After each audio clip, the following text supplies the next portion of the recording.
புதிய நம்பங்கள் தீர்க்கதரிசிகள் அழைப்பது ஏதோ ஒரு மனிதன் மேல் விழுந்தது அல்ல. அது பழைய ஏற்பாடு, புதிய ஏற்பாடு. இயேசுவின் ஆவியை பெற்ற ஒவ்வொருவரும் தீர்க்கதரிசிகள். இயேசுவின் பிள்ளையவர்கள் தீர்க்கதரிசிகள். அப்பா அப்படியோ அப்படியே பிள்ளை. அப்பாவுடைய குணம் எதுவோ பிள்ளைங்க குணம் அது. அப்பாவுடைய பார்வை எதுவோ பிள்ளைகளுடைய பார்வை அது. அப்பாவுடைய நடை எதுவோ பிள்ளைகள் நடை அது. அப்பாவுடைய உருவாக்கம் எதுவோ அதுவே பிள்ளைகள் நடக்கும். ஆண்டவர் சொல்றார், நீ அந்த மனிதன், நான் பிறப்பிச்ச அந்த மனிதன் நீதான், நீதான், நீதான். சந்தேகம் இல்லாமல் கரைகளை உயர்த்தி I am ready Lord. இந்த 2 நாளும் கர்த்தருடைய ஆவியானவர் ஆளுகை செய்தார். கர்த்தருடைய ஆவியானவரை குறித்து நான் அறிந்தது ஒரு சொல்லப்போனால் ஒரு 60 விதமாக நான் அறிந்திருக்கிறேன். ஆனால் கர்த்தர் வல்லமுடையவர், அதிகாரமுடையவர் என்பதை ஆண்டவர் இந்த 2 நாளில் கூட்டத்தில் ஆண்டவர் வெளிப்படுத்தினார். அவர் 100% பரிசுத்த ஆவியானவர். அவர் வந்தால் உலகத்தை அசைக்க முடியும், எல்லாத்தையும் ஜெயிக்க முடியும் என்பதை ஆண்டவர் உறுதிப்படுத்தினார். என்றால் நாங்கள் பல நாட்கள் விழுந்தவர்களாக இருந்தோம். அப்படிப்பட்ட இந்த கூட்டமானது நான் நினைக்கிற ஆண்டவர் உலகத்துக்கு முன்பதாகவே இந்த தீர்மானித்திருந்தது சோர்ந்து போனவர்களை உற்சாகப்படுத்தவும், வேதனையின் கண்ணில் இருக்கிறவர்களை ஆறுதல் படுத்தி நீங்கதான் அந்த உலகத்தை அசைப்பவர்கள் என்பதை காண்பிப்பதற்கு தான் ஆண்டவர் இந்த கூட்டத்தை ஏற்படுத்தினார் என்பதை விசுவாசிக்கிறேன். ஆண்டவர் அற்புதமாக செய்தார். அதை ஆதானை குறித்து பேசின போது கூட அதிகமாக நாங்கள் கேள்விப்பட்டது ஆதான் விழுந்த நிலையிலிருந்து அவனூடாக என்ன வந்தது என்பதை நாம் அதிகமாக கேள்விப்பட்டோம். ஆனால் பரிசுத்த ஆவியானவர் பாஸ்டர் ஊடாக பேசும்போது அவர் படைக்கப்பட்ட நிலையை எடுத்து ஆவியானவர் தெளிவாக காண்பித்து, அவர் விழுந்தாலும் இயேசு கிறிஸ்துவானவர் அதே நிலையில் உங்களை வைத்திருக்கிறார் என்பதை ஆண்டவர் தெளிவாக எங்களுக்கு காண்பித்தார். அவர் படைக்கப்பட்ட நிலை, அவருடைய வல்லமை, மகத்துவங்களை தேவன் எப்படி ஆதானுக்கு கொடுத்தார் என்பதையும் நான் தெளிவாக அறிந்திருந்தேன்.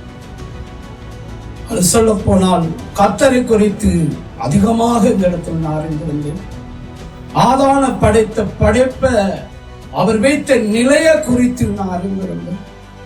அவர் பாவத்தில் விழுந்த போது இந்த உலகம் எப்படி விழுந்தது எல்லாத்தையும் ஆவியானவர் பேசியிருந்தார். 2 நாளும் எங்களுடைய ஆத்துமா படைக்கப்பட்ட நோக்கங்களை குறித்து ஆவியானவர் தெளிவாக எடுத்து காண்பித்திருந்தார்.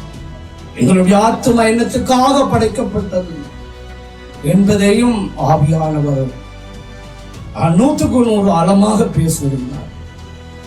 அது மாத்திரமல்ல, எங்களை கர்த்தர் தெரிந்து கொண்டதையும் இந்த இடத்தில் ஆண்டவர் பேசியிருந்தார்.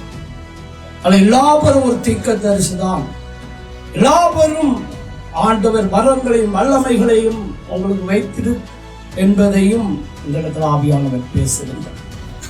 அது இந்த இடத்தில் ஆவியானவருடைய சத்தம் தான் அதிகமாக இருந்ததை நான் அறிந்து கொண்டேன். இந்த வேளையில கூட இன்றைக்கு ஆவியானவரால் நிரப்பப்பட்டபடியினால் மாம்சம் கூட பசி தாகத்தை கூட வராதபடி இருந்தது. ஆவியானவர் அதிகமா ஆளுகை செய்ய அவருடைய வல்லமை இந்த 26ல ஆண்டவர் விளங்கப்படுகிறார். ஆண்டவர் பெரிய காரியம் செய்யும். எனக்கு அதிகமாக மோசையை கூட பற்றி பேசும்போது நாங்கள் மோசையை கூட சாதனமாகத்தான் நாங்கள் பரிசுத்த வேதாமத்தில் பார்த்திருந்தோம்.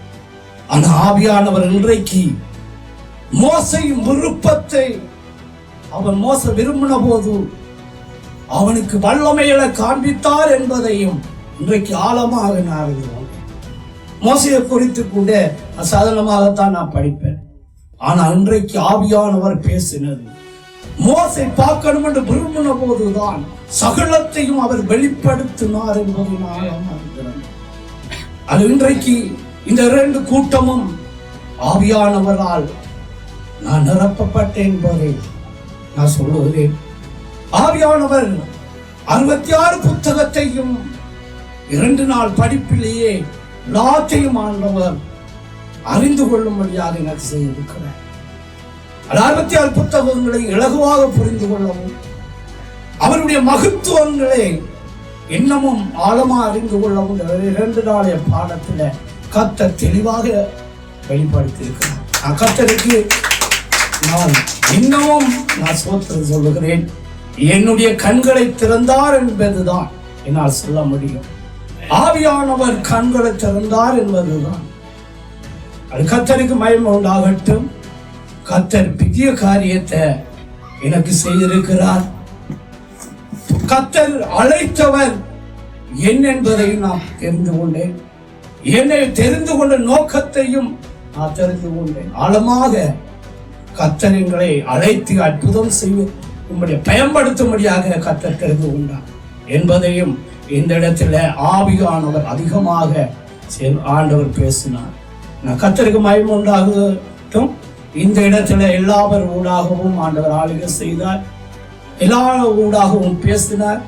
ஆண்டவர் இசைக அறிவிக்கூடாகவும் கூட உற்சாகப்படுத்தியிருந்தார். ஆவியானவர் எல்லாவரும் பாடல் ஊடாகவும் ஆவியானவர் செயல்பட்டார்.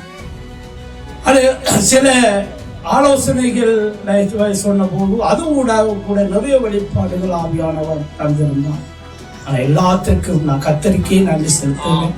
அவர் எங்கள் மேல வைத்த அன்பும் இரக்கமும் தான் இதுக்கு காரணம். ஆண்டவருக்கு நான் கோடான கோடி நன்றி செலுத்துவேன். ஏனென்றால் அவர் எங்கள் மேல் இவ்வளவு இரக்கமாகவும் இவ்வளவு அன்பாகவும் இருக்கிற தேவன். அவருக்கே கோடான கோடி நன்றி நான் செலுத்துகிறேன். பிதாவே மக்கள் நன்றி நன்றி.